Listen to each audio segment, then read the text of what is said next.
Over the next year, the sex theme gathered momentum. A 1992 picture book called Sex, secretively sealed in protective plastic, featured Ms. CICCONE in a variety of explicit nude poses. The book spawned an album called Erotica, the title song of which was played 3 nights and then yanked from MTV because of its sexual content. Critics and fans alike began to wonder if Madonna had gone too far, if indeed such a thing were possible. I think her message is trash. I think it's demeaning to women.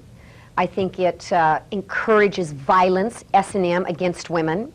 I think it's an abomination for children to watch her simply because of her message, not her talent. Well, I think Madonna comes out and says, I'm going to expose the hypocrisy of this kind of thinking.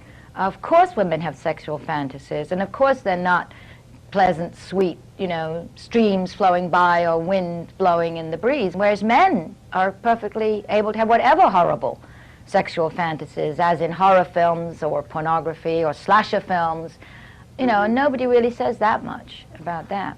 For her part, Madonna had a much more pragmatic explanation. Well, everything does revolve around sex. I mean, look at advertising on television. That's what makes the world go round. I mean, that's not the only important thing, and it's not the only thing, but human sexuality is a very important factor in life. Her next movie, Body of Evidence, with Willem Dafoe, came out on the heels of the sex book, but failed to materialize as the erotic thriller it was intended to be.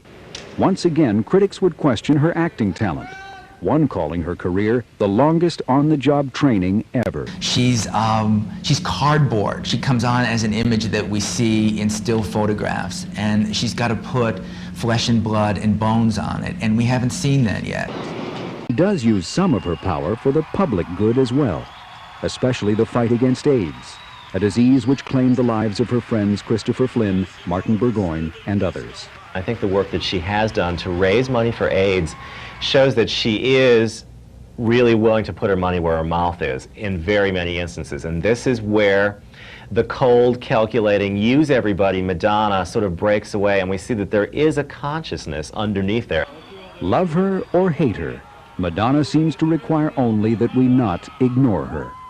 And whether she has created controversy for the money or the principle, or perhaps both, Madonna Louise CICCONE became arguably the most famous woman on the planet, leaving an indelible mark upon it. She reaches a lot of people, men, women, straight, gay, black, white, whatever. She's saying, hey, I'm going to be who I want to be, so get it with it, baby, because you can too. I think she's a wonderful, wonderful advertisement for sense and sensibility about sex in an age of AIDS, and I think that's part of what she's trying to get across. And she may have actually influenced a lot of young people in a positive way. I think her biggest fear is being forgotten, not being talked about. And I think that she purposely disappears for several months at a time just to set everyone up for the next whammy that she's got prepared. I think that she's the type of person who would rather see herself burn out at the top than ever diminish in power or fame.